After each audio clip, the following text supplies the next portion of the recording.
The golden restaurant glittered with chandeliers and soft violin music, until three men in black suits cornered a woman at table 12. Everyone looked away, except a quiet single dad in a work jacket. Brielle Thompson sat frozen at table 12, her fingers wrapped around a water glass so tightly her knuckles had gone pale. The three men surrounding her table wore expensive suits and cruel smiles. The tallest one leaned forward, his breath smelling of whiskey and cigars. "Your brother borrowed $50,000, Miss Thompson," he said, his voice low enough that nearby diners pretended not to hear. "That debt doesn't disappear just because he's dead." "I told you on the phone," Brielle whispered, her voice shaking. "I don't have that kind of money. I'm a freelance designer. I barely make rent." The second man, shorter with a scar above his eyebrow, laughed without humor. "Then you'd better find it. We're not known for our patience." The third man said nothing, just stared at her with cold, empty eyes that made her stomach turn. Around them, the restaurant continued its elegant dance. Waiters glided between tables carrying silver trays. A couple nearby clinked champagne glasses. A businessman in the corner studied his menu with great interest, suddenly fascinated by the wine list. No one looked at table 12. No one wanted to get involved. Brielle had saved for 3 months to afford this dinner. After her brother Marcus died 6 months ago in a car accident, she'd been drowning in grief and now, apparently, his mistakes. She'd promised herself one nice evening, one moment to feel human again. Now these men had found her here, tracked her down to this beautiful place, and turned it into another nightmare. "I need time," she said, hating how small her voice sounded. "Please. Just give me time to figure something out." "Time?" The tall man reached across the table and gripped her wrist. Not hard enough to bruise but firm enough to terrify. "You had 6 months. That's when she heard the footsteps. A man approached their table. He wore a faded brown work jacket over a simple gray shirt, old jeans, and boots that had seen better days. His face was kind but tired, with dark hair that needed a trim and eyes that seemed to notice everything. He looked like he might work maintenance or janitorial services, someone who kept the restaurant running behind the scenes. He walked right up to table 12 and, with careful precision, placed a small object on the white tablecloth between the three men. It was a cracked porcelain spoon. Then he spoke, his voice quiet but somehow filling the entire space. "Wrong table, wrong day, gentlemen. Have you ever wondered what you would do if you saw someone being threatened in public? Would you look away like everyone else or would you stand up? Drop your thoughts in the comments below, and don't forget to subscribe for more stories that remind us why courage and kindness matter in this world." The three men turned to look at him, and for a moment the tall one seemed genuinely confused. Then his face twisted with anger. "Who the hell are you?" he demanded. The man in the work jacket didn't move, didn't flinch. "Someone who thinks you gentlemen should leave. Now." The scarred man actually laughed. "Look at this hero. Friend, you look like you clean toilets for a living. You want to interfere in business that could get you hurt. What I want," the man said calmly, "is for you to look at that spoon." Against all logic, the three men looked down at the cracked porcelain spoon sitting on their table. It seemed like such a random, meaningless object. What could it possibly mean? The man in the work jacket continued, his voice still soft but with an edge of steel underneath. "That spoon is from the Montgomery Foundation. We provide them to every shelter, soup kitchen, and community center in this city. Tens of thousands of them. Every single one is marked with a tiny M on the handle. This one is cracked because it's been used to feed hungry children, elderly people who have nowhere else to go, families trying to survive." He paused, letting his words settle. "I know this because I oversee the foundation personally. And I know that the kind of men who would corner a grieving woman in a restaurant are the same kind of men who wouldn't think twice about taking food from the mouths of those who need it most. But here's what you don't know." The tall man's face had started to change. Something like recognition, maybe fear, flickered across his features. "The Montgomery Foundation is part of Montgomery Enterprises," the man continued. "And Montgomery Enterprises owns the company that currently holds your operations lease. We also provide the financing for your payroll. And the insurance that keeps your business running." The silence that followed was absolute. The man finally smiled, but it wasn't a kind smile anymore. "So when I tell you to leave this woman alone, I'm not asking as someone who cleans floors. I'm telling you as someone who could make your entire organization disappear with a phone call. And trust me, gentlemen, I keep my phone very close." The tall man's face had gone white. You're Julian Montgomery. And you're leaving," Julian said simply. The three men stood so fast they nearly knocked over their chairs. The tall one pulled out his wallet, threw several $100 bills on the table in front of Brielle, and muttered, "The debt is paid. Consider it settled. We apologize for the misunderstanding." They were gone in seconds, practically running for the exit. Brielle sat staring at the money, then at the cracked spoon, then at the man who had just saved her. Her heart was pounding so hard she could hear it in her ears. Julian Montgomery picked up the spoon and slipped it back into his jacket pocket. Then he pulled out the chair across from her and sat down, as if he'd just done the most ordinary thing in the world. "Are you okay?" he asked, and his voice was gentle again, concerned. I don't understand," Brielle stammered. "You're really Julian Montgomery? The Julian Montgomery?" He looked uncomfortable. "That's what my business cards say. But right now I'm just someone who hates seeing people get bullied. Especially in my favorite restaurant." "Your favorite restaurant?" Brielle repeated numbly. Of course it was. He probably owned it. "I come here every Thursday with my son," Julian said. "We sit at that table over there." He pointed to a corner booth. "I wear my work clothes because when I dress in a suit, people treat me differently. They're not themselves. They want something from me. It gets exhausting." Brielle looked at him, really looked at him. Now that she knew, she could see it. The confidence in his posture. The expensive watch hidden under his worn jacket sleeve. The way the restaurant manager was hovering nervously by the kitchen door, clearly aware of what had just happened. "Why did you help me?" she asked quietly. Julian's expression softened. "Because you were scared and alone and no one else was doing anything about it. That's reason enough, isn't it?" Tears suddenly burned in Brielle's eyes. The stress of the confrontation, the relief of being saved, the confusion of the moment, it all hit her at once. "Thank you," she whispered.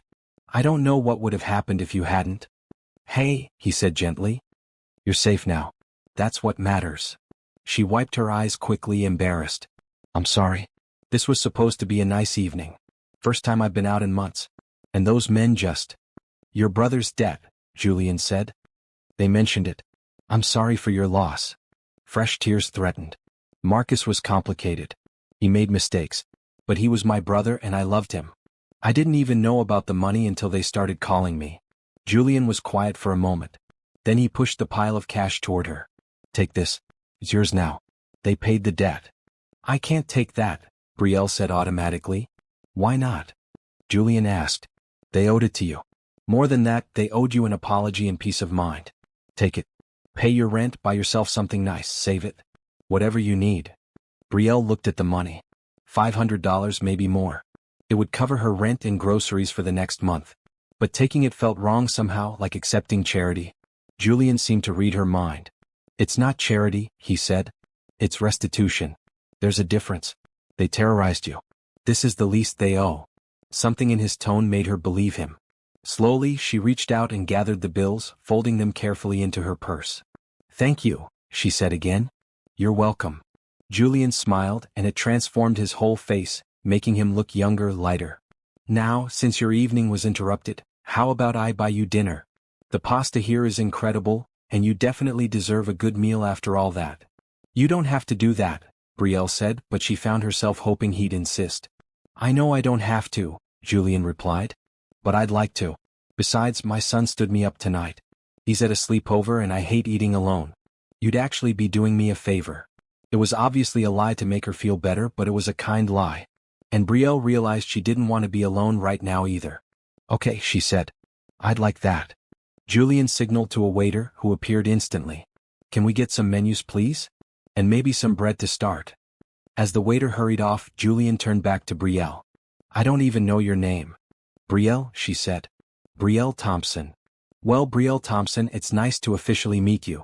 Even if the circumstances weren't ideal." He extended his hand across the table. She shook it, feeling the warmth of his palm, the firm but gentle grip. "Nice to meet you too, Julian Montgomery." "Just Julian," he said quickly. "Please. I get enough of the full name treatment at work." "Just Julian," Brielle repeated, and found herself smiling for the first time all evening. The waiter returned with menus and a basket of warm, crusty bread. The restaurant around them had returned to normal, the other diners no longer stealing curious glances. It was as if the confrontation had never happened. "So," Julian said, opening his menu, "tell me about graphic design. That's what you said you do, right?" And just like that, Brielle found herself talking. About her work, her clients, the projects she loved and the ones that paid the bills. Julian listened with genuine interest, asking questions that showed he was really paying attention. He told her about his son Caleb, how the boy was 7 years old and obsessed with dinosaurs and space. How being a single parent was the hardest and best thing he'd ever done. They ordered pasta just as Julian had recommended, and it was indeed incredible. They talked through dinner, then dessert, then coffee. The conversation flowed easily, naturally, as if they'd known each other for years instead of hours. It wasn't until the restaurant was starting to close that Brielle realized how late it had gotten. "I should go," she said reluctantly. "I have an early client meeting tomorrow." "Let me call you a car," Julian offered. "I can take the bus," Brielle said. "Please," Julian said. "It's late, and after everything tonight, I'd feel better knowing you got home safely." There was that kindness again, offering without expecting anything in return. Brielle nodded. "Okay. Thank you." Outside, while they waited for the car, Julian pulled out his phone. "Can I get your number? I meant what I said about helping. I have connections in the business world. If you ever need clients or advice or just someone to talk to, I'd like to stay in touch." Brielle hesitated for only a moment. Then she recited her number and Julian typed it into his phone. "Got it," he said. "I'll text you so you have mine too." The car pulled up, sleek and black. Julian opened the door for her. "Thank you," Brielle said one more time. "For everything. For saving me, for dinner, for just being kind. I don't think you know how much I needed that tonight." "Maybe I needed it too," Julian said softly. "Maybe we saved each other a little bit." As the car pulled away, Brielle looked back through the rear window. Julian stood on the sidewalk, hands in his jacket pockets, watching until she was safely out of sight. She touched her purse, feeling the weight of the money and the new lightness in her chest that came from something else entirely. Hope maybe. Or the beginning of something she couldn't quite name yet. Whatever it was, Brielle thought as the city lights blurred past, she was grateful for it. The morning sun streamed through Brielle's apartment windows, turning her small studio into a golden sanctuary. She sat at her desk, a mug of coffee cooling beside her laptop, staring at her phone. Julian had texted her last night, just as promised. A simple message: "Hope you got home safely. Sleep well. Julian." She'd stared at that message for 20 minutes before responding with an equally simple, "I did. Thank you again." Now, 3 days later, they'd exchanged a dozen messages. Nothing heavy or complicated. Julian would send her pictures of Caleb's drawings, mostly dinosaurs with comically large teeth. She'd share funny client requests, like the person who wanted a logo that looked professional but also like a party. They talked about movies, books, the weather. Normal things. Easy things. What surprised Brielle most was how normal Julian seemed. She'd looked him up online, of course. Julian Montgomery, CEO of Montgomery Enterprises, net worth estimated in the billions. There were photos of him at charity galas in expensive suits, shaking hands with politicians and celebrities. Articles about his business acumen, his philanthropy, his mysterious personal life. But the man who texted her about his son's refusal to eat vegetables and sent her links to funny videos felt like a completely different person. Approachable. Real. Her phone buzzed. Another message from Julian. Random question. "Caleb's birthday is next month. He wants a dinosaur-themed party. Do you think it's possible to make a T-Rex out of cupcakes? Be honest." Brielle laughed and typed back, "Absolutely possible. I could even design the layout if you want." 3 dots appeared immediately, showing he was typing. "Really? I'd pay you, obviously. This is professional work. You already bought me dinner and scared off 3 scary men.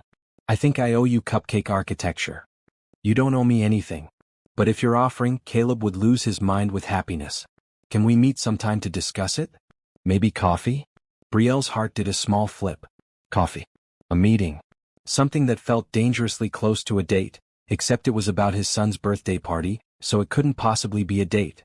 She typed, "I'd love to." They arranged to meet at a small cafe near Brielle's apartment the next morning. She told herself it was just a planning meeting. Professional. She absolutely did not spend an hour deciding what to wear or redo her makeup 3 times. The cafe was bright and cheerful, with mismatched furniture and the smell of fresh pastries. Julian was already there when she arrived, sitting at a corner table with 2 coffees and what looked like a folder full of papers. He stood when he saw her, smiling. He wore jeans and a simple blue sweater, looking relaxed and comfortable. "I ordered you a vanilla latte. Hope that's okay. I took a guess based on you mentioning you liked vanilla in one of your texts." He'd remembered. That small detail from a casual conversation 3 days ago. "That's perfect," Brielle said, sitting down. Thank you. So, Julian said, opening the folder.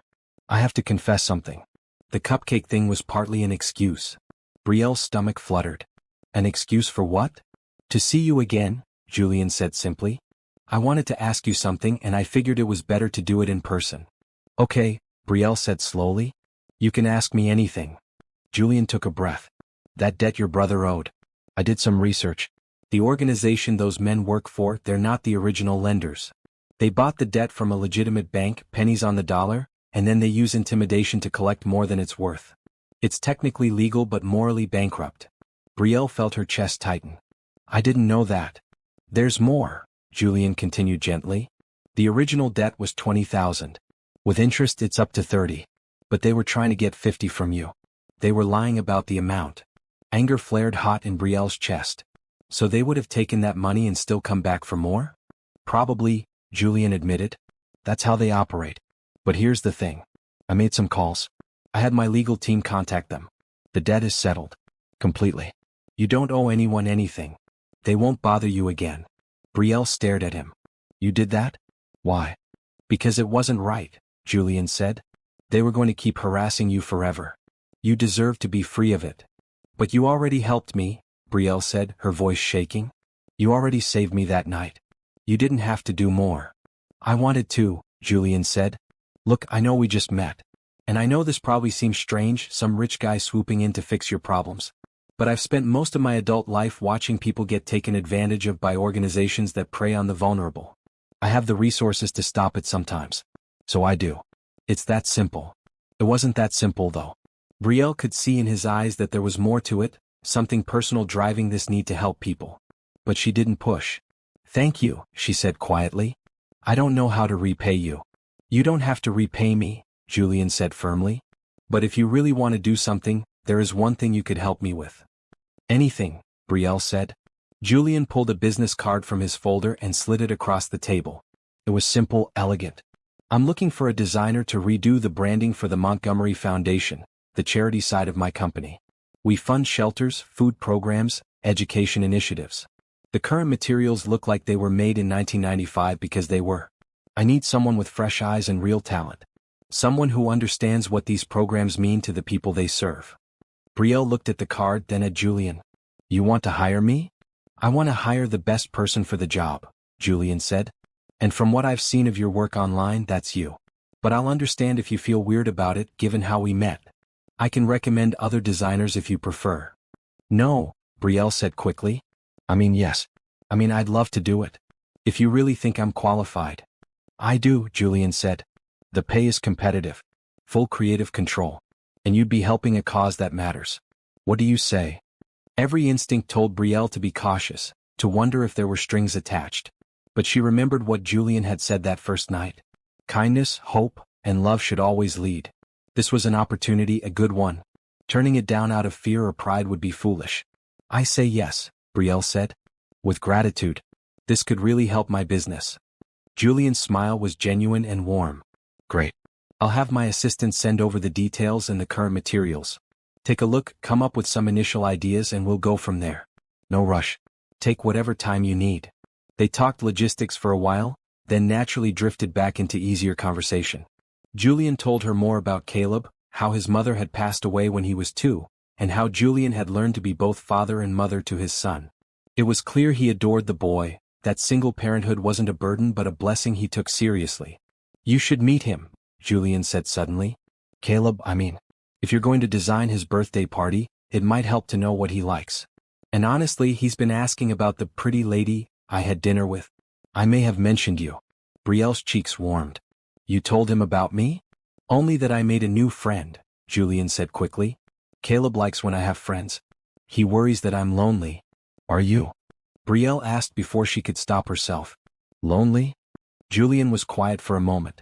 Sometimes, he admitted. It's hard meeting people who want to know you instead of what you can do for them. That's why I wear the work clothes, I guess. It's a test. If someone is kind to the janitor, they're probably genuinely kind. That's sad, Brielle said softly. It's reality, Julian replied. But it's also why meeting you felt different. You didn't know who I was and you were still grateful. You didn't expect anything. That's rare. They sat in comfortable silence for a moment, the cafe bustling around them. "I'd love to meet Caleb," Brielle said finally. "When would work for you?" "How about this weekend?" Julian suggested. "We usually go to the park on Saturday mornings. You could join us." Very casual. "If you're comfortable with that." "I'm comfortable with that," Brielle said and realized she meant it. When they said goodbye outside the cafe, Julian surprised her with a quick hug. It was brief, friendly, but Brielle felt the warmth of it long after he'd driven away. Walking home, she pulled out her phone and looked at the business card he'd given her. The Montgomery Foundation. A real project with a real client who happened to be a billionaire. A month ago, she'd been struggling to find work. Now she had a major opportunity and something else she was afraid to name. As she turned the corner onto her street, Brielle caught her reflection in a shop window. She looked different somehow. Lighter. There was a small smile on her face she hadn't noticed putting there. Maybe this was what hope looked like. Saturday morning arrived bright and clear, perfect weather for the park. Brielle changed clothes 4 times before settling on dark jeans and a cheerful red sweater.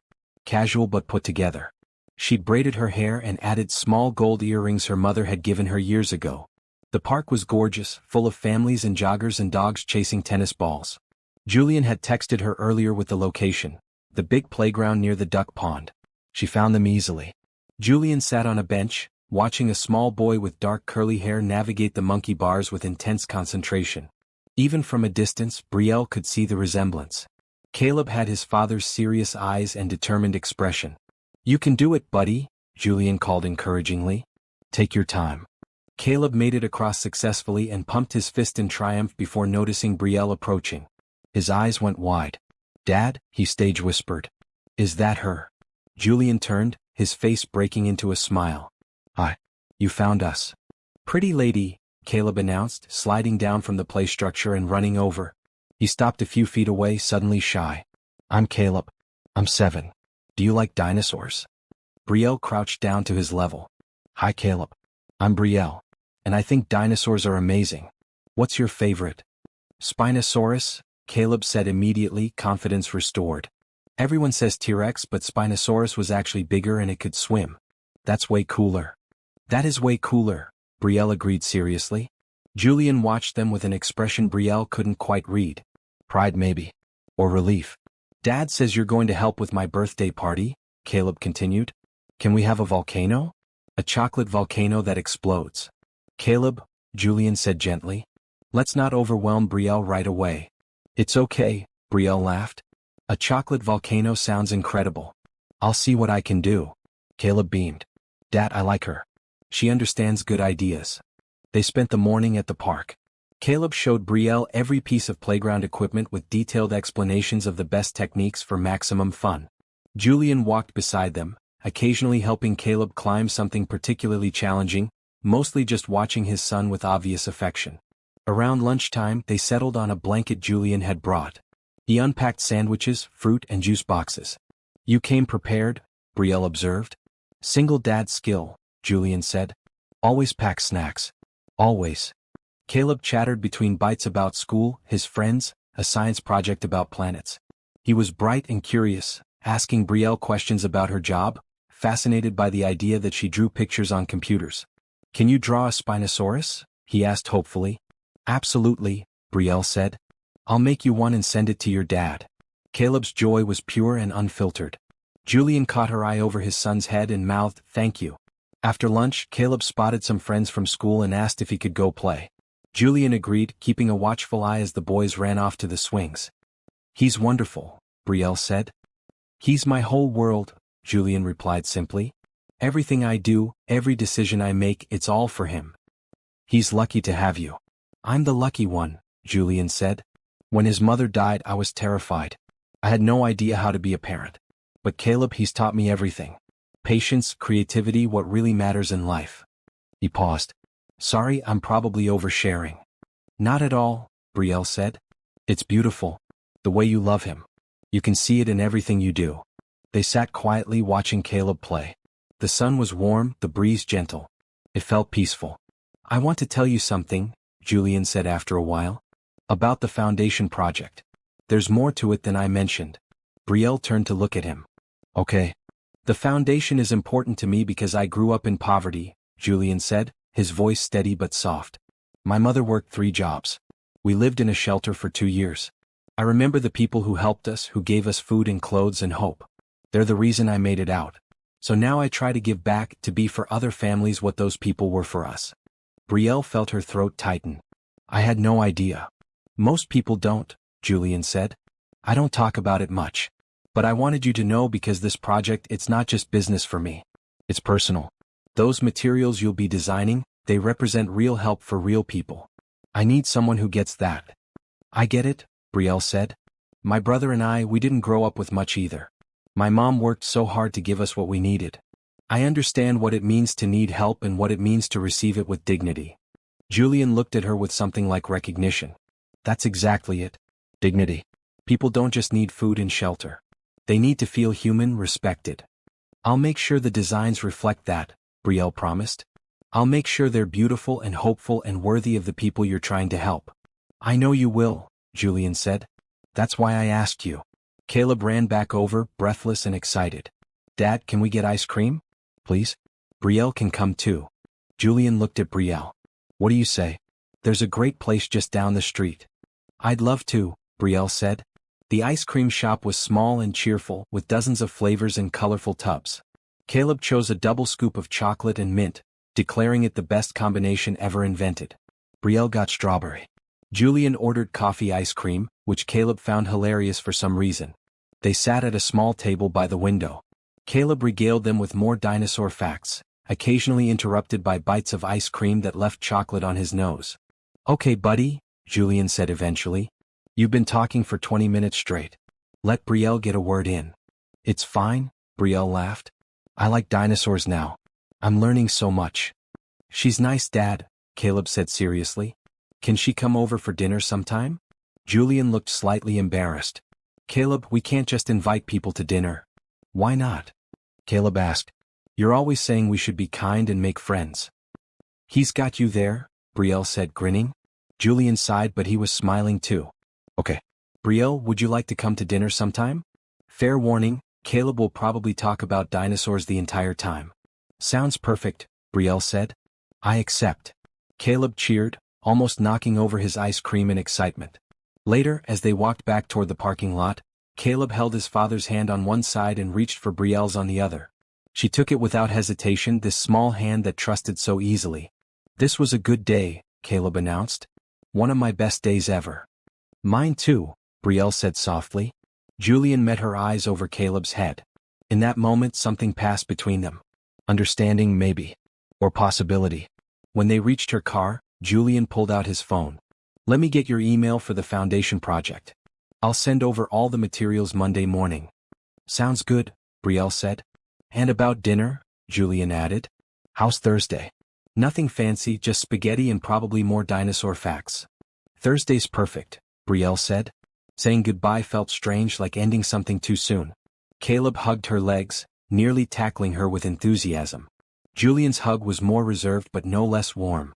Driving home, Brielle couldn't stop smiling. She'd gone to the park expecting an awkward morning. Instead, she'd found something unexpected. Connection. Belonging. A little boy who loved dinosaurs and a man who loved his son with his whole heart. Her phone buzzed at a red light.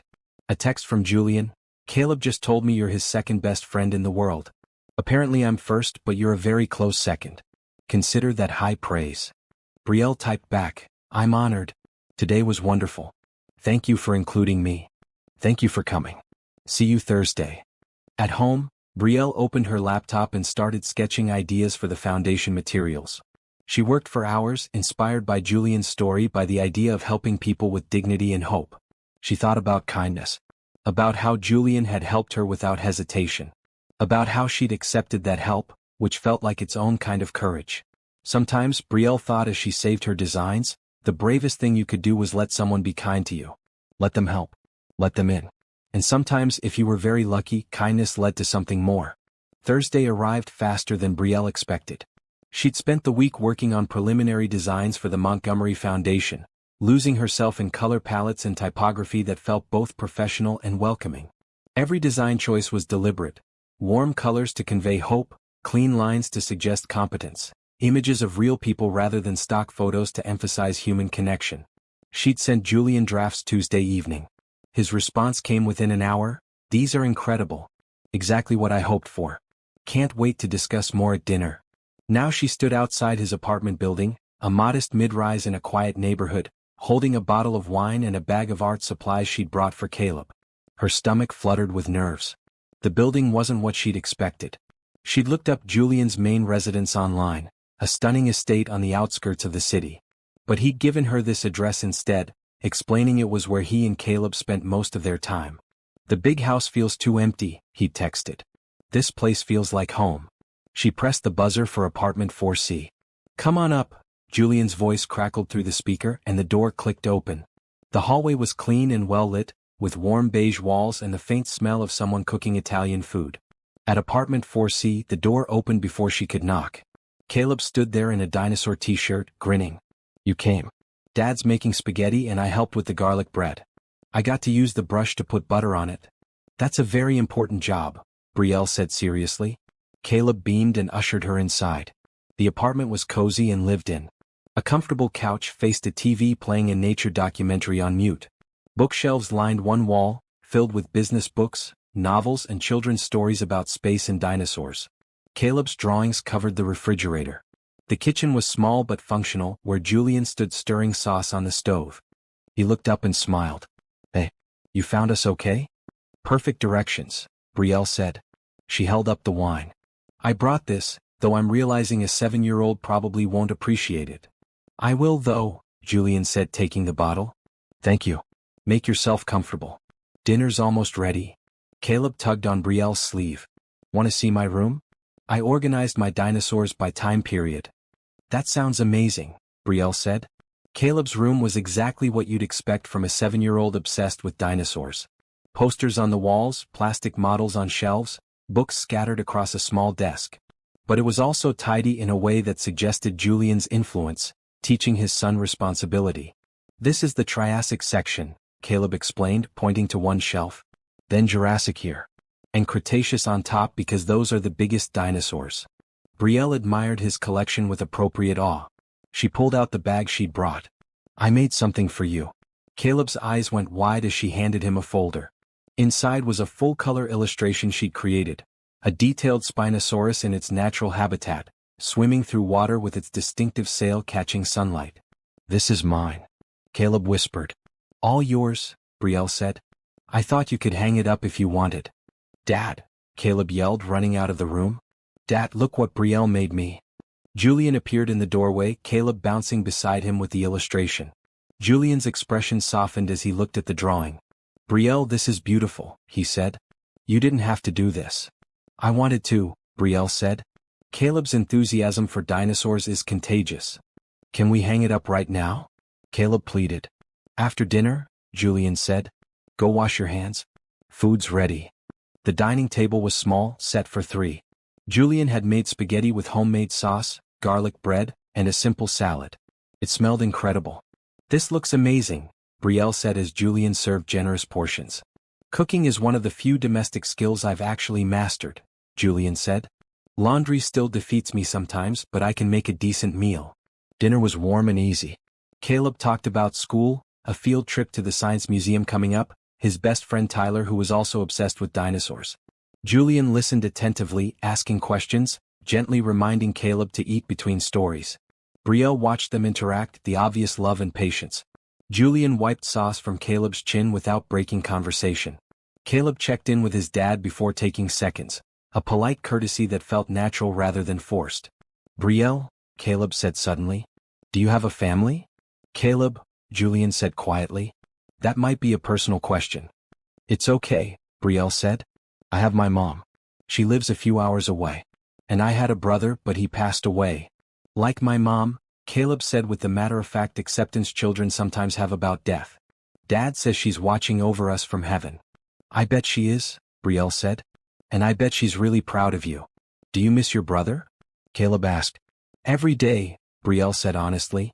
"But I like remembering the good times we had." Caleb nodded thoughtfully. Then he reached across the table and patted her hand. "I'm sorry you're sad sometimes." The gesture was so sweet, so pure, that Brielle felt tears prick her eyes. "Thank you, Caleb. That's very kind." After dinner they moved to the living room. Julian poured wine for himself and Brielle while Caleb sprawled on the floor with a coloring book. The nature documentary still played silently on the TV. "Thank you for being patient with his questions," Julian said quietly. "He's at that age where he's trying to understand loss. He's processing it in a healthy way," Brielle said. "You're doing a great job with him." "Some days I'm not sure," Julian admitted. "Single parenting is constant second-guessing. Am I doing enough? Too much? The right things?" "He's happy and kind and curious," Brielle observed. "That suggests you're doing everything right." Julian looked at his son with unmistakable tenderness. "I just want him to grow up knowing he's loved, that he's safe, that the world can be good." "You're giving him that," Brielle said. They sat in comfortable silence, sipping wine. Caleb colored contentedly, occasionally showing them his progress. "I wanted to talk to you about the foundation designs," Julian said eventually. "They're even better than I hoped. You captured exactly the feeling I wanted." "I'm glad," Brielle said. "I tried to think about what I would want to see if I were someone who needed help. Something that felt hopeful but not condescending." "That's exactly it," Julian said. "I want to move forward with them. Full project, complete rebranding. I'll have the contracts drawn up next week if you're interested." "I'm very interested," Brielle said. "This is a dream project for me." "There's one more thing," Julian said, setting down his wine glass. "I'm hosting a fundraiser for the foundation next month. Big donor event, silent auction, the whole thing. I'd like you to come. Not as staff but as my guest. You could see firsthand the impact your designs will have." Brielle's heart skipped. "As your guest?" "Yes," Julian said, meeting her eyes. "I realize that might seem like mixing professional and personal, and if you're uncomfortable I completely understand. But I'd really like you there. Caleb would too." "I'm coming," Caleb announced from the floor, not looking up from his coloring. "Dad got me a tiny suit." Julian laughed. "He insisted." "Then I'd love to come," Brielle said. "Thank you for inviting me." "Thank you for saying yes," Julian replied. The rest of the evening passed in a pleasant blur. They talked about everything and nothing. Julian told stories about building his company from the ground up, the mistakes and victories. Brielle shared her own struggles as a freelancer, the fear and freedom of working for herself. When Caleb started yawning, Julian announced it was bedtime. Caleb hugged Brielle goodnight, making her promise to come back soon. After tucking Caleb in, Julian returned to the living room. "Sorry, bedtime routine takes a while. Story, water, checking for monsters under the bed, the works." "Don't apologize," Brielle said. "It's sweet." Julian walked her to the door. They stood in the small entryway, neither quite ready for the evening to end. "This was really nice," Julian said. "Having you here. It felt natural." "It did," Brielle agreed. "I know we've only known each other a couple weeks," Julian continued. "But I feel like I can be myself around you. No pretense, no expectations. That's rare for me." "I feel the same way," Brielle said softly. Julian reached out and gently tucked a loose strand of hair behind her ear. The gesture was tender, intimate. "I'm glad we met. Even if the circumstances were terrible, I'm glad." "Me too," Brielle whispered. For a moment, they stood close enough that Brielle could feel the warmth radiating from him. Julian's eyes dropped to her lips and she thought he might kiss her. She realized she wanted him to. But then they heard small footsteps padding down the hall. "Dad." Caleb's sleepy voice called. "I forgot to tell Brielle about the field trip." Julian stepped back, smiling ruefully. "Duty calls." "Go," Brielle said, smiling too, even though part of her wanted to know what that moment might have become. She left a few minutes later, after Caleb had shared all the field trip details from his bedroom doorway. Walking to her car, Brielle felt lighter than air. The evening had been perfect. Not because anything dramatic happened but because it felt like a beginning. Like pieces slowly falling into place. Her phone buzzed as she started the car. A text from Julian. "Caleb says he had the best time. So did I. Thanks for being part of our evening." Brielle typed back, "Best spaghetti I've ever had. And the company wasn't bad either." "Not bad? I'm wounded. We'll have to try harder next time." "Next time." The words made her smile all the way home. The next few weeks unfolded like a beautiful, quiet dream. Julian and Brielle fell into an easy rhythm. Text messages throughout the day, photos of Caleb's latest dinosaur drawing or Brielle's design drafts.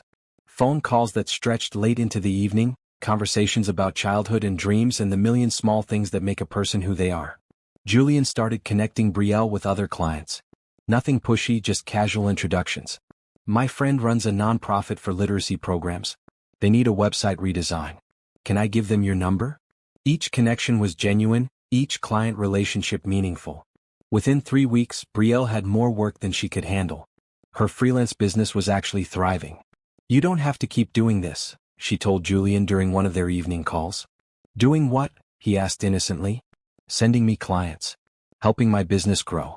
You've already done so much. I'm not doing anything except introducing talented people to each other, Julian said. You're getting the work because you're good, not because I'm asking anyone for favors. Your portfolio speaks for itself. Still, Brielle said. Thank you. You're welcome, Julian replied. But honestly, watching your business take off has been one of the best parts of my month. You deserve success. The fundraiser gala approached. Julian sent Brielle the details, including a note that the dress code was formal. But wear whatever makes you feel confident, he added. These events can be stuffy. At least we'll suffer through it together. Brielle found a beautiful emerald green gown at a consignment shop, elegant but not overly elaborate. When she tried it on, she felt transformed. Confident. Beautiful. 2 days before the gala, Julian invited her to Caleb's school event, a science fair where Caleb was presenting his volcano project. Brielle went without hesitation. The elementary school gym was crowded with parents and excited children. Caleb's display table featured a papier-mâché volcano painted with impressive detail. I helped him engineer the eruption mechanism, Julian confessed. We may have gotten a little carried away. When Caleb demonstrated the volcano, complete with baking soda lava and dramatic sound effects, it was genuinely impressive. Other parents gathered to watch and Caleb glowed with pride. This is my dad, he announced to anyone who would listen. And that's Brielle. She's our friend. She made the sign. Brielle had indeed designed the display poster, colorful and informative. It was a small thing, but Caleb's pride in it made her heart warm. After the fair they went for pizza. Caleb was still buzzing with excitement, replaying every moment of his presentation. You're a natural scientist, Brielle told him. I want to be a paleontologist, Caleb said. That's a dinosaur scientist. I know, Brielle said. And you'd be amazing at it. Julian watched them with that expression again, the one Brielle was learning to recognize. Contentment mixed with something deeper. That evening, after dropping Brielle at her car, Julian asked Caleb to wait inside for a minute. He walked Brielle to her door. Thank you for coming today, he said. It meant a lot to Caleb. To me too. I wouldn't have missed it, Brielle said honestly. You're becoming really important to us, Julian said carefully. To both of us. I want you to know that.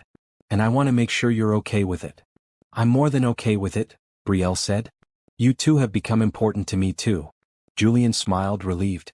He took her hand, just holding it for a moment. The gala tomorrow night.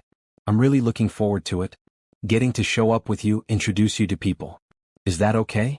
It's perfect, Brielle said. Good, Julian said. Because I asked my assistant to put you down as my +1, and I may have mentioned to several people that I was bringing someone special. Special? Brielle teased. Very special, Julian confirmed, squeezing her hand. The next evening, Brielle spent hours getting ready. Hair styled in soft curls. Makeup carefully applied. The green dress fit perfectly. When she opened her door to Julian's knock, his expression made every minute of preparation worth it. Wow, he said softly. Brielle, you look incredible. Julian wore a perfectly tailored black suit, crisp white shirt, dark tie. He looked like he'd stepped out of a magazine, every inch the successful CEO. But his eyes were warm and genuine, the same eyes that crinkled when Caleb told a joke. You clean up pretty nice yourself, Brielle said. In the car, Julian held her hand. Fair warning, this event can be overwhelming. Lots of wealthy people trying to outdonate each other.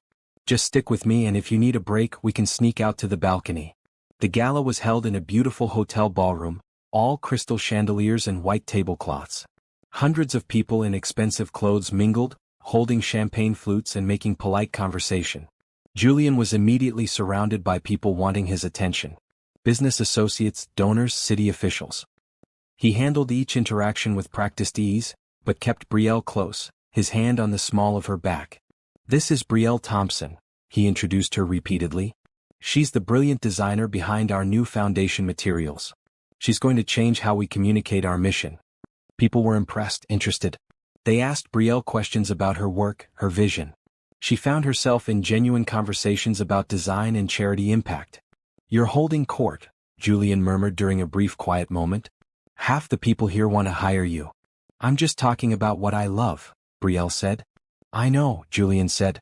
"That's what makes it perfect." Dinner was elaborate, multiple courses served with military precision. Julian's speech about the Foundation's work was passionate and moving. He talked about his childhood in the shelter, how kindness from strangers changed his life's trajectory. "Everyone in this room has resources," Julian said to the crowd. "But resources without compassion are meaningless. The Montgomery Foundation exists to bridge that gap. To provide not just food and shelter but dignity and hope. And with your support we can reach even more families who need us." The applause was thunderous. Donations rolled in through the silent auction and direct pledges. By the end of the evening, they'd raised over $2 million. "You did it," Brielle said during the after-party mingling. "We did it," Julian corrected. "This is a team effort. And speaking of which," he pulled her toward the balcony doors. "Let's get some air." Outside, the city sparkled below them. The night was clear and cool, stars visible despite the urban lights. "Thank you for being here," Julian said. "For supporting this cause. For supporting me." "Always," Brielle said simply. Julian turned to face her fully, both hands holding hers now. "I need to tell you something. And I'm just going to say it because I'm tired of dancing around it." Brielle's heart raced. "Okay."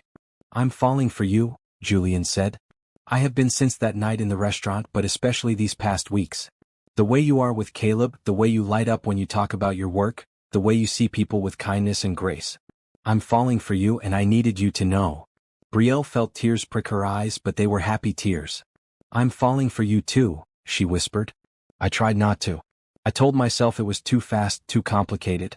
But I can't help it. You and Caleb, you've become my favorite people." Julian cupped her face gently. "Can I kiss you? Please?" Brielle breathed. When their lips met it felt like coming home.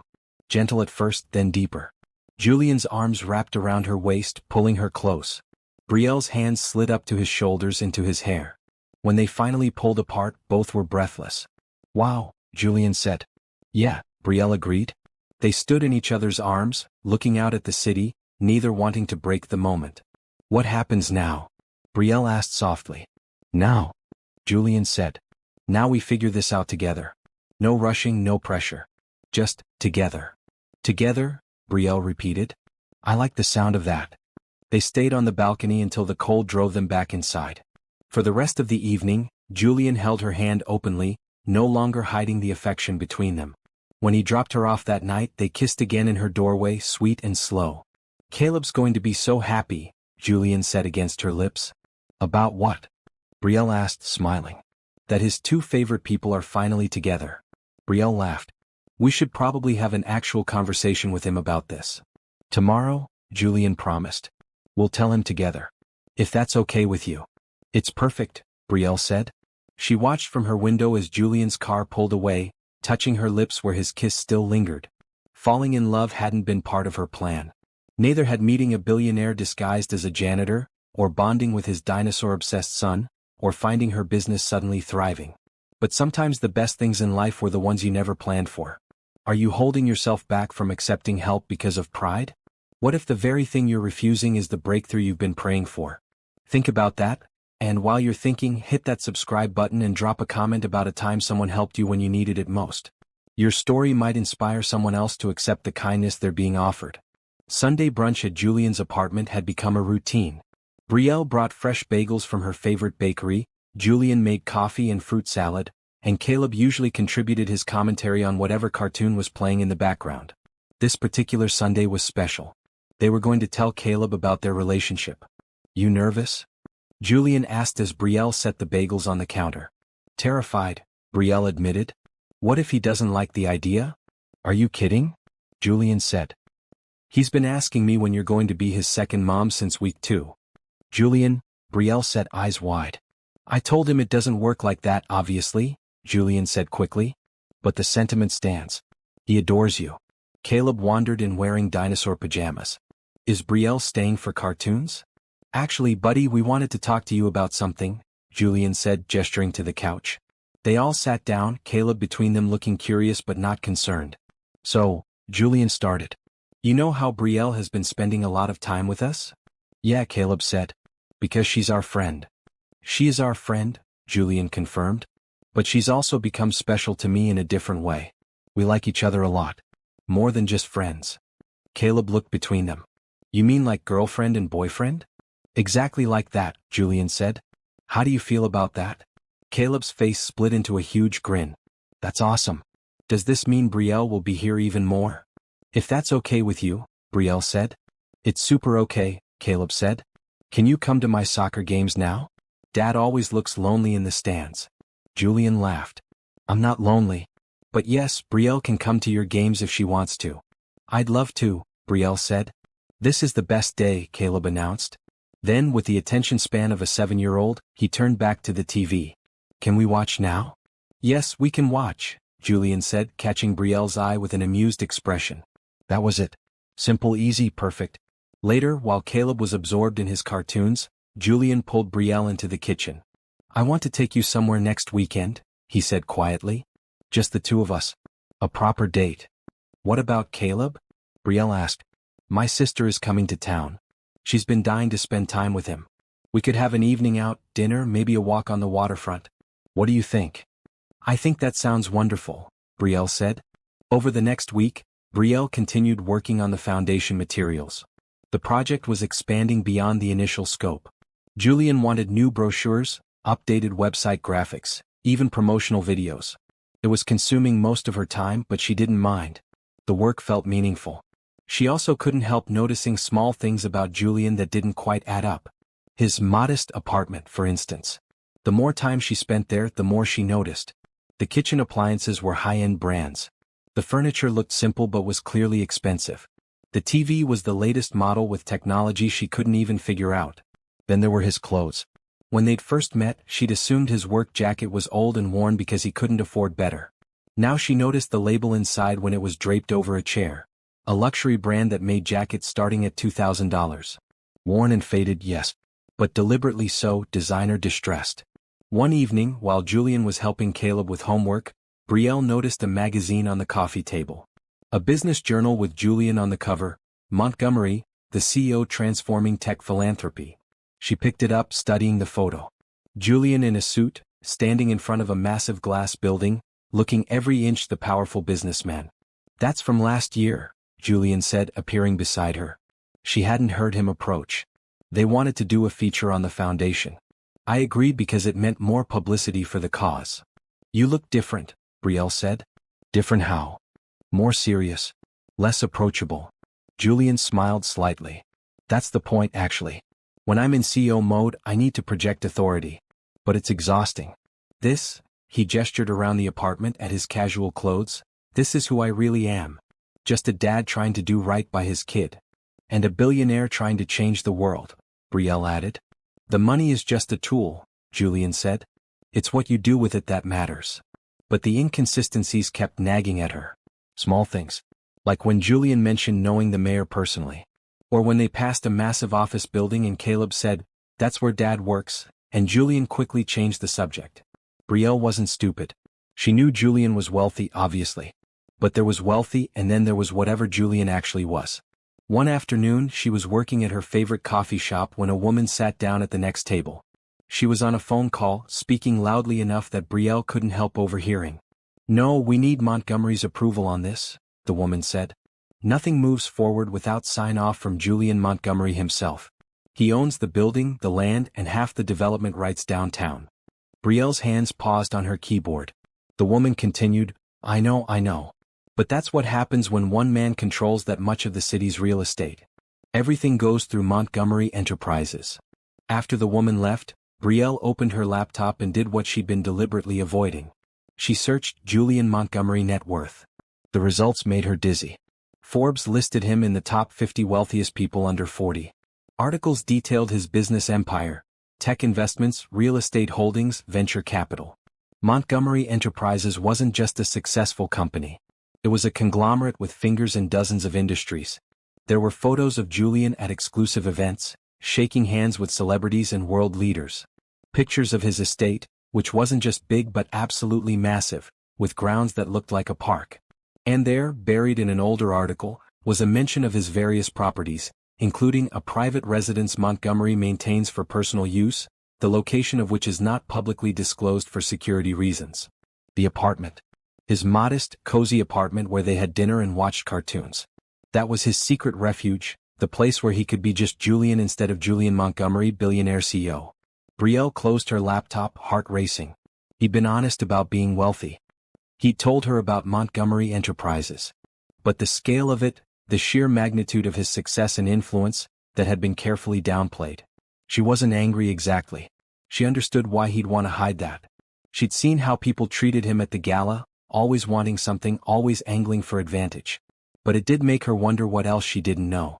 That evening Julian called as usual. They talked about their days, made plans for the weekend date. His voice was warm and familiar. "I miss you," he said before hanging up. "Is that weird to say when I saw you yesterday?" "Not weird," Brielle said. "I miss you too." After they hung up, she stared at her phone. She trusted Julian. She was falling in love with him. But a small voice in the back of her mind whispered that there was more to discover, more layers to peel back. And she wasn't sure if that excited or scared her. The weekend date arrived on a perfect autumn evening. Julian picked Brielle up in a different car than usual, sleek and elegant. When she raised an eyebrow, he shrugged.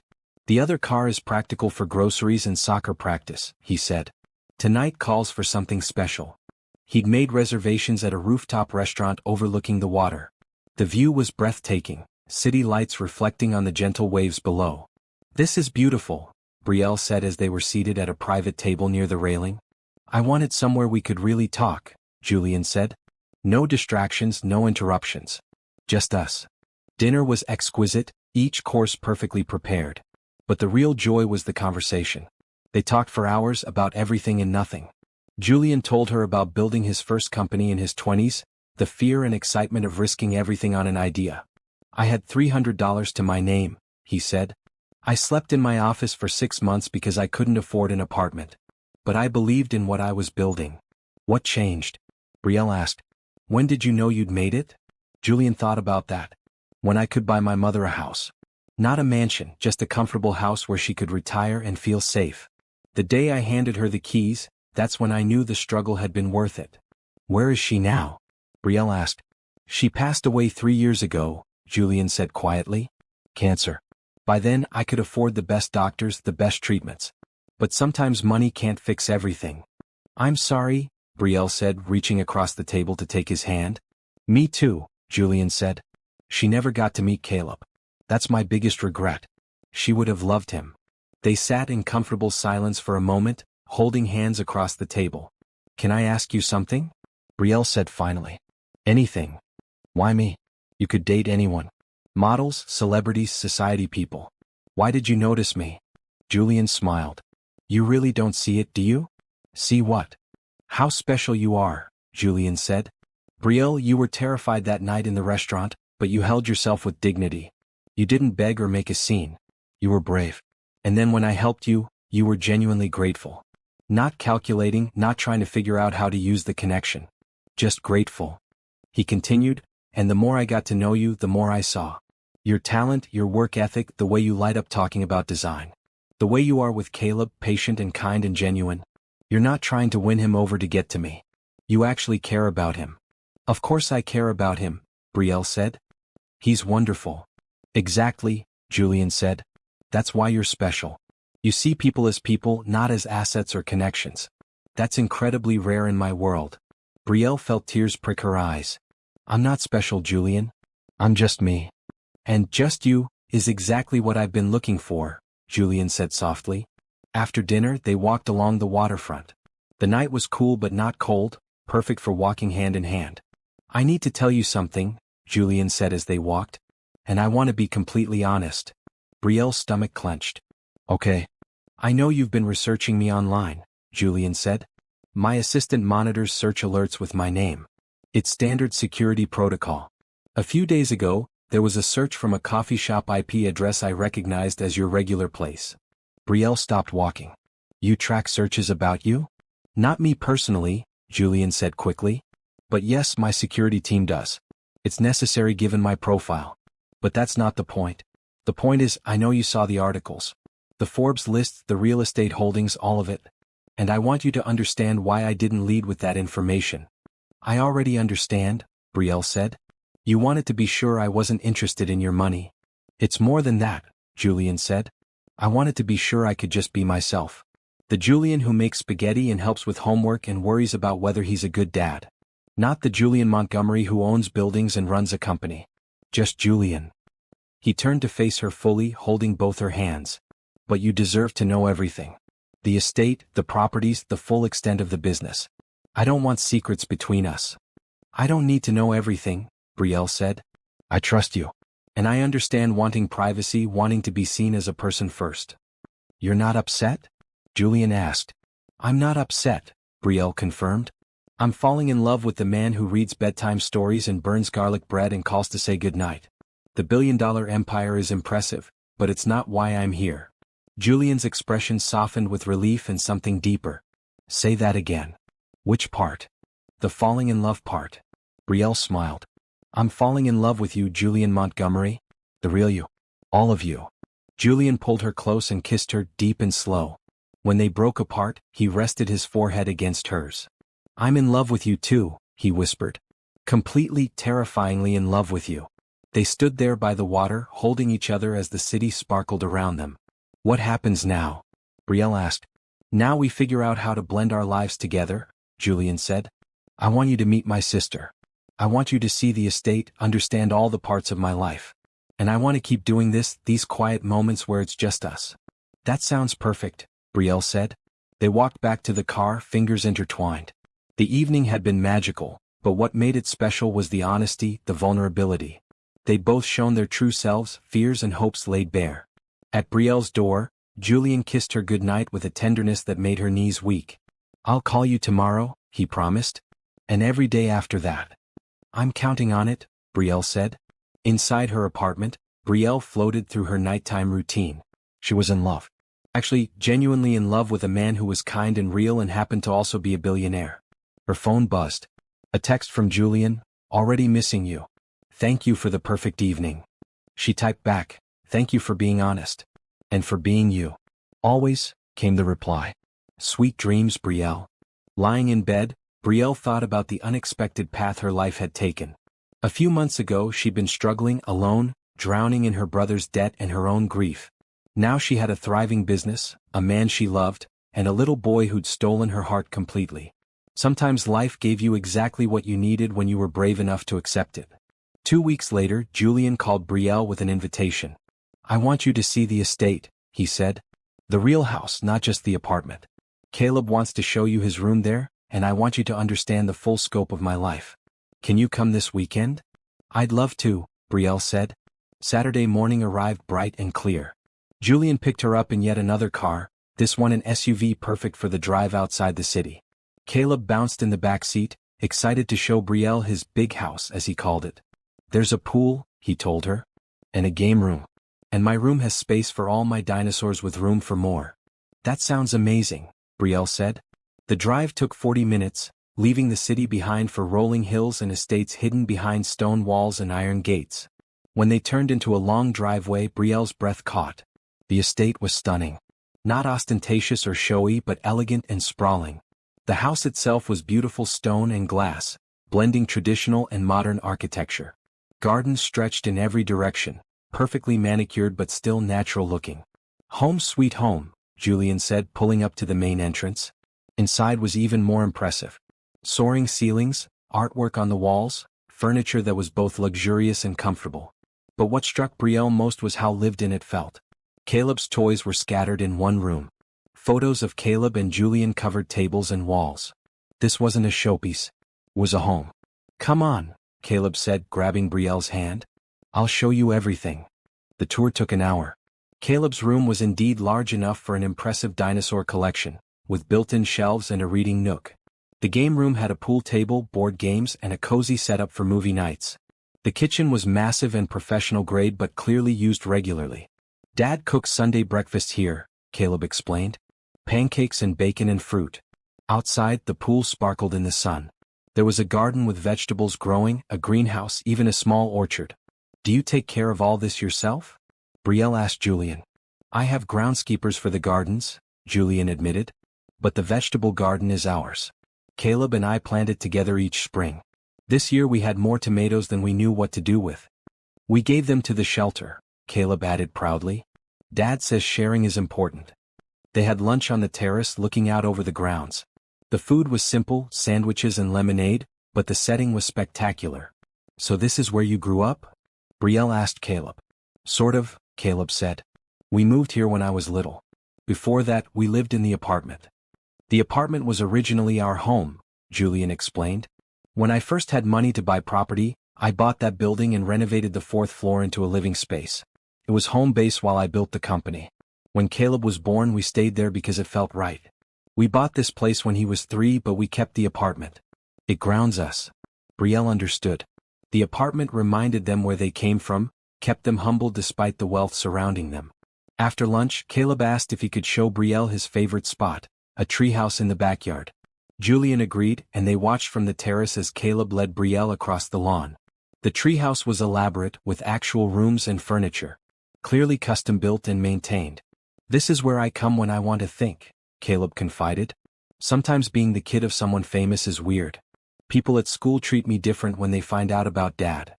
That must be hard, Brielle said gently.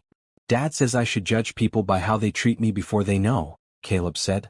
If they're nice after finding out, they're really nice. If they change and start being extra nice, they're fake. Your dad is a smart man, Brielle said. Are you real nice or fake nice? Caleb asked suddenly. Brielle met his eyes.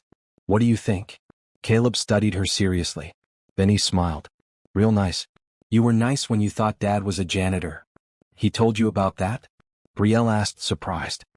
He tells me everything important, Caleb said. He said you were kind even when you thought he couldn't do anything for you. That's why he likes you. From the mouths of children, Brielle thought. That evening, after a dinner of grilled chicken and vegetables from the garden, Julian walked Brielle through the house one more time. I wanted you to see this, he said, because I want no secrets between us. This is my life, the comfortable parts and the complicated parts. If we're going to be together, you need to understand what that means. What does it mean? Brielle asked. It means security concerns, Julian said honestly. Background checks on new people in our lives. Media attention sometimes. Constant requests for money and time and attention. It means Caleb and I come with complications that other relationships don't have. Every relationship has complications, Brielle said. At least yours are honest. Julian smiled. I also need to tell you something. Tomorrow morning, I have a meeting at the main Montgomery Enterprises building downtown. I'd like you to come with me. See the office, meet some key people. If you're comfortable with that. I'm comfortable with that, Brielle said. That night, sleeping in one of the estate's many guest rooms, Brielle lay awake thinking. She'd seen Julian's life now, all of it. The wealth, the responsibility, the weight of it all. And she loved him anyway. Maybe even more, knowing what he carried and how he handled it with grace. Her phone lit up with a text from Julian, whose room was down the hall. Thank you for being here. For accepting all of this. For accepting us. She typed back, there's nowhere else I'd rather be. Good night, Brielle. I love you. I love you too. Tomorrow would bring more revelations, she was sure. But tonight she was content. Sunday morning, Brielle dressed carefully for the office visit. Professional but not trying too hard. Navy pants and a crisp white blouse, her hair pulled back neatly. Julian met her in the breakfast room wearing a suit, and the transformation was striking. This was CEO Julian, powerful and commanding. But when he smiled at her, she saw the same warmth. Ready? He asked. Ready, she confirmed. Caleb was staying at the estate with Julian's sister, who'd arrived last night. She'd hugged Brielle warmly, whispering, Thank you for making my brother happy again. The drive downtown took 30 minutes. Julian's SUV was replaced by a town car with a driver, adding another layer of formality to the day. I should tell you something, Julian said as they drove. The media knows I've been seeing someone. There are probably photographers outside the building.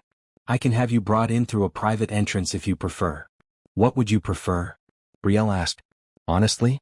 I'd prefer to walk in the front door with you on my arm, Julian said. I'm not ashamed of our relationship. But I understand if you're not ready for that attention. Brielle thought about it. The cameras, the questions, becoming a public figure in some small way. A few months ago that would have terrified her. But she loved Julian. And hiding felt like being ashamed, which she wasn't. "Front door," she said. "Together." Julian's smile was worth any amount of camera flashes. As predicted, there were photographers waiting. They shouted questions as Julian helped Brielle from the car, his hand protective on her back. "Mr. Montgomery, who's your companion? Is this relationship serious? How long have you been dating?" Julian ignored them all, guiding Brielle through the crowd and into the building's lobby. Security guards kept the photographers outside. Inside, the lobby was stunning. Glass and marble, soaring ceilings, the Montgomery Enterprises logo displayed prominently. Employees in business attire hurried past, many doing double takes when they recognized Julian. "Good morning, Mr. Montgomery," a security guard said. "Morning, Thomas," Julian replied. "How's your daughter doing at college?" "Great, sir. Thanks for asking." They took a private elevator to the top floor, where Julian's executive offices were located. The receptionist stood immediately when they entered.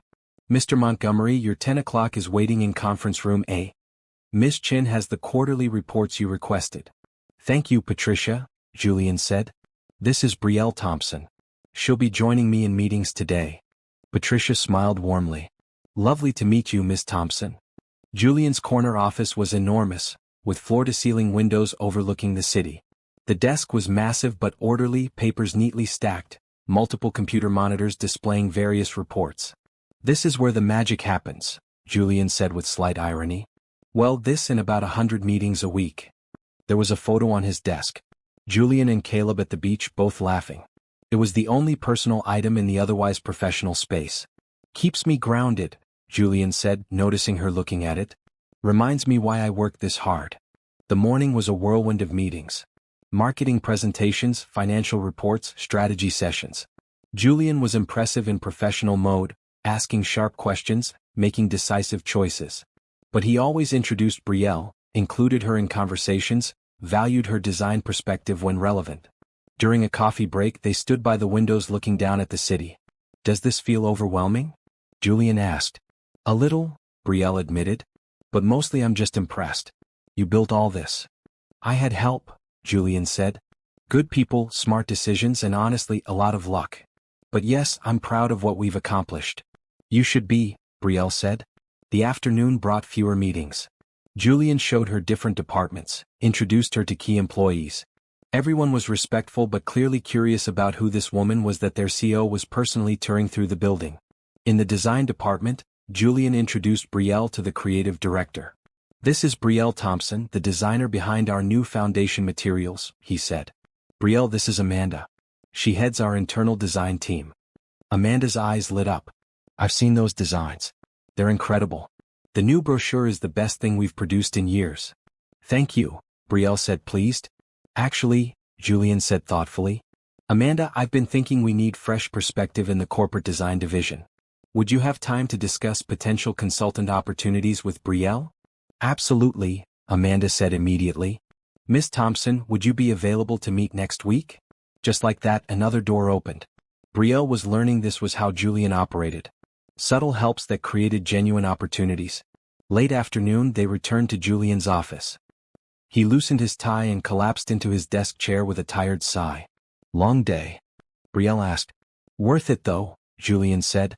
"Having you here, showing you this part of my life. It matters to me." "It matters to me too," Brielle said. "Understanding what you do, seeing you in your element. You're really good at this, Julian." "Thank you," he said. "But I'm ready to go home, pick up Caleb, and just be regular Julian again." On the drive back to the estate, Julian held Brielle's hand. "How are you feeling?" he asked. "About everything you've seen this weekend?" "Honestly," Brielle said, "I'm overwhelmed in the best way. Your life is so much bigger than I imagined. But you're still the same person. Still the man who saves damsels in restaurants and makes burnt garlic bread." Julian laughed. "That bread was only burnt once." "Twice," Brielle corrected with a smile. Back at the estate, Caleb ran to greet them. "Did you see Dad's office? Isn't it cool?" "Very cool," Brielle agreed. That evening, the three of them had a quiet dinner together. Just family time, as Julian called it. Caleb talked about his day with his aunt, showing them the paintings they'd made together. After Caleb went to bed, Julian and Brielle sat on the terrace under the stars. "I have something for you," Julian said, pulling a small box from his pocket. Brielle's heart skipped. The box was too big for a ring but still significant. Inside was a beautiful silver bracelet with a single charm, a small dinosaur. "Caleb helped me pick it out," Julian said. He insisted on the dinosaur. "I wanted you to have something that represents the three of us, this unexpected little family we're building." Tears filled Brielle's eyes as Julian fastened the bracelet around her wrist. "I love it," she whispered. "I love you." "I love you too," Julian said. "And I know we've only known each other a few months, but I need you to know something. I'm in this for the long term.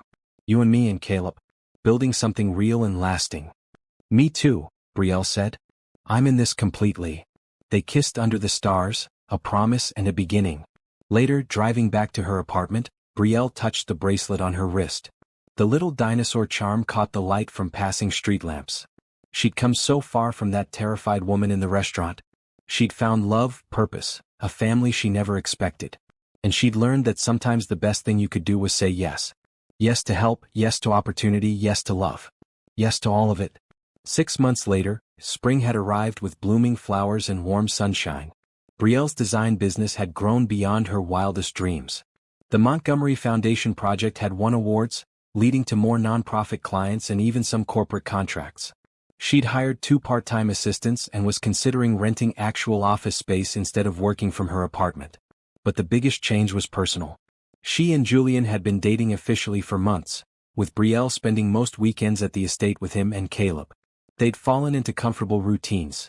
Sunday morning pancakes, Wednesday movie nights, weekend trips to the park or the zoo or wherever Caleb's latest interest took them. The three of them had become a unit, a family in all but official title. Tonight was special, though Brielle didn't know just how special yet. Julian had made reservations at the restaurant where they'd first met.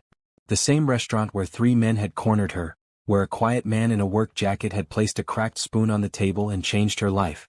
Brielle wore a beautiful maroon dress she'd bought for the occasion. Julian had been mysterious about the evening, just telling her to dress up and be ready at 6. The restaurant looked the same, elegant and warm. But instead of the main dining room, the host led them to a private section Brielle hadn't noticed before, a small intimate space with just one table. The same table.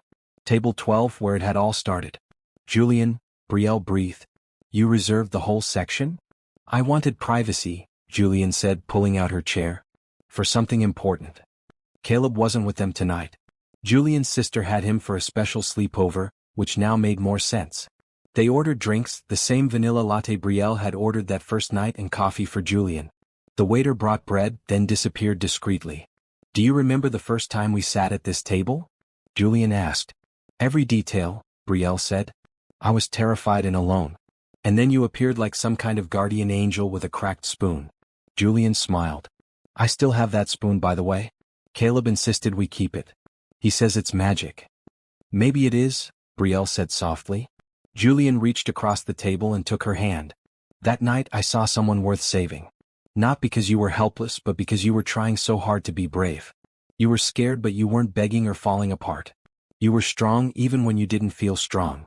"I didn't feel strong at all," Brielle admitted. "That's what real strength is," Julian said. "Holding yourself together when everything wants to fall apart. And then when I got to know you, I saw so much more. Kindness, talent, grace. The way you treat Caleb like he matters, like his opinions and feelings are valid. The way you see people, really see them." "Julian," Brielle said, sensing something big coming. "These past 6 months have been the happiest of my life," Julian continued. "Caleb is happier too. We both are because of you. Because you took a chance on us, on this messy, complicated situation. You accepted my help when you could have been too proud. You accepted my heart when you could have been too scared." He stood up, moving around the table. Brielle's breath caught as he pulled a small velvet box from his jacket pocket and got down on one knee. "Brielle Thompson," Julian said, his voice thick with emotion. "I love you more than I knew it was possible to love someone. You've made our house a home, our routine a joy, our lives complete. Will you marry me? Will you be my wife, Caleb's second mom, my partner in everything?" He opened the box. Inside was a stunning ring, an emerald surrounded by diamonds. The same green as the dress she'd worn to the gala. Tears streamed down Brielle's face. "Yes," she whispered. "Yes, of course yes." Julian slipped the ring onto her finger, perfect fit, and then he was standing and she was in his arms and they were kissing and crying and laughing all at once. The restaurant staff appeared with champagne and applause. Apparently everyone had been in on the surprise. "You planned all this," Brielle said through happy tears. "With Caleb's help," Julian admitted. "He's been keeping the secret for 2 weeks. It nearly killed him." "Can we call him?" Brielle asked. "I want to tell him."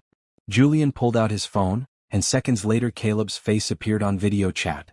"Did she say yes?" he asked immediately. "She said yes," Julian confirmed. Caleb cheered so loudly his aunt had to tell him to quiet down. "I helped pick the ring," he told Brielle proudly. "Dad wanted a diamond but I said you like colors." "You were right," Brielle said, looking at the gorgeous emerald. "It's perfect." "Does this mean you're going to be my mom for real?" Caleb asked. "For real," Brielle confirmed. "If that's okay with you." "It's super okay," Caleb said. "I told all my friends my dad was going to marry my best friend. They thought I meant Tyler but I meant you." Everyone laughed. After the call, Julian and Brielle sat together, her hand with its new ring resting on the table between them. "I can't believe this is real," Brielle said. "Believe it," Julian said. "You're stuck with us now." "Best thing I've ever been stuck with," Brielle replied. Dinner was perfect, every course delicious.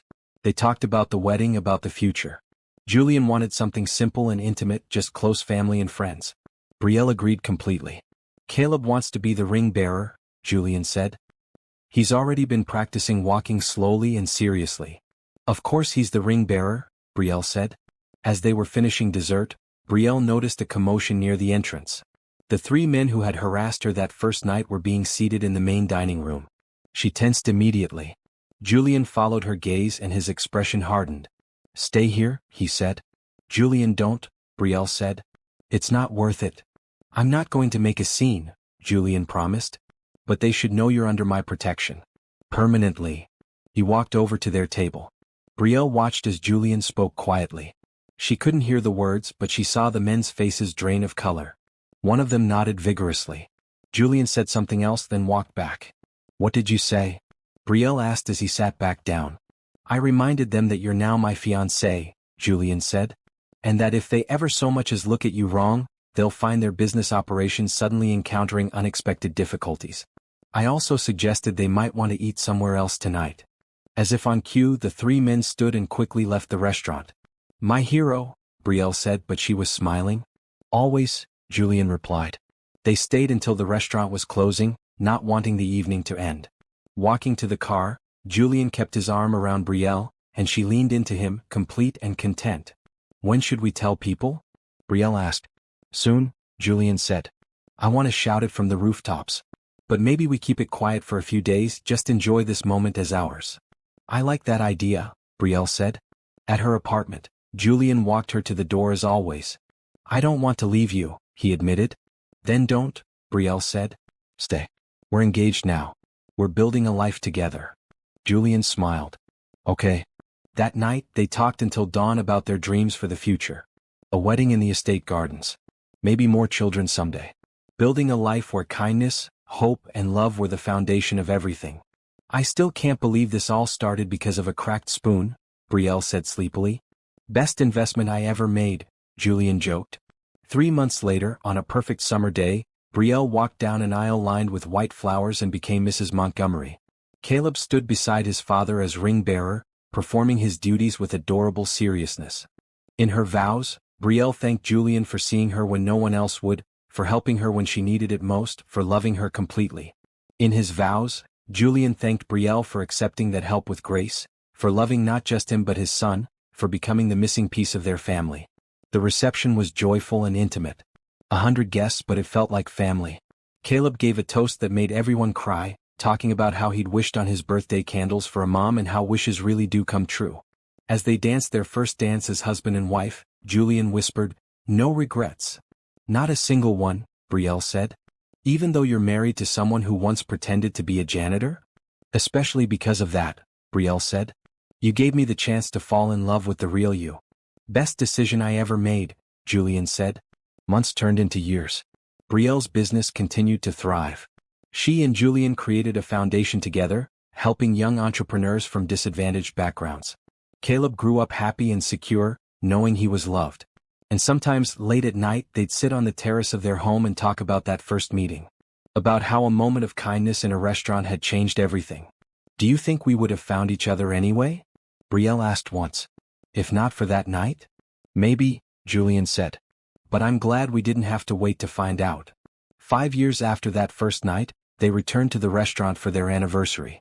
The staff remembered them, greeted them warmly. They sat at table 12, holding hands across the white tablecloth. A young woman at the next table was being harassed by two aggressive men demanding money. Other diners looked away, uncomfortable but unwilling to get involved. Julian and Brielle exchanged a glance. Together, they stood and walked over to the young woman's table. "Is there a problem here, gentlemen?" Julian asked calmly. The men sized him up. "This isn't your business." "Actually," Brielle said, smiling at the frightened woman, "we're making it our business. And trust me, you don't want to know what happens next if you don't leave right now." The men looked between Julian and Brielle, saw their confidence, their unity. Whatever they saw made them decide it wasn't worth the trouble. They left quickly. The young woman looked up at them with tears in her eyes. "Thank you. I didn't know what to do." "What's your name?" Brielle asked gently. "Tasha." "Tasha, here's what you're going to do," Brielle said. "You're going to give us your phone number. And tomorrow we're going to call you with some opportunities that might help your situation. Because that's what people do. They help each other." Tasha nodded, overwhelmed. Later in the car, Julian took Brielle's hand. "You were amazing back there." "I learned from the best," Brielle said. "We're teaching Caleb the same lessons," Julian observed. "Kindness, hope, love. They really do matter most." "Always," Brielle agreed. That night, tucking Caleb into bed, they told him about helping Tasha. "Like you helped Mom," Caleb said to his father. "Exactly like that," Julian said. "And like Mom helps me," Caleb added, looking at Brielle. "We help each other," Brielle said. "That's what families do. That's what good people do." Caleb thought about that. "I want to be like you guys when I grow up. Someone who helps people." "You already are," Julian said softly. "You already are." Years later, when people asked Brielle how she and Julian met, she'd smile and say they met at a restaurant. Sometimes she'd mention the three men and the cracked spoon. Sometimes she'd just say it was fate. But what she always emphasized was this: when someone offers you help, accept it with gratitude. When you can offer help, do it without hesitation. And always, always lead with kindness, hope, and love. Because those three things could change everything. They certainly changed her life.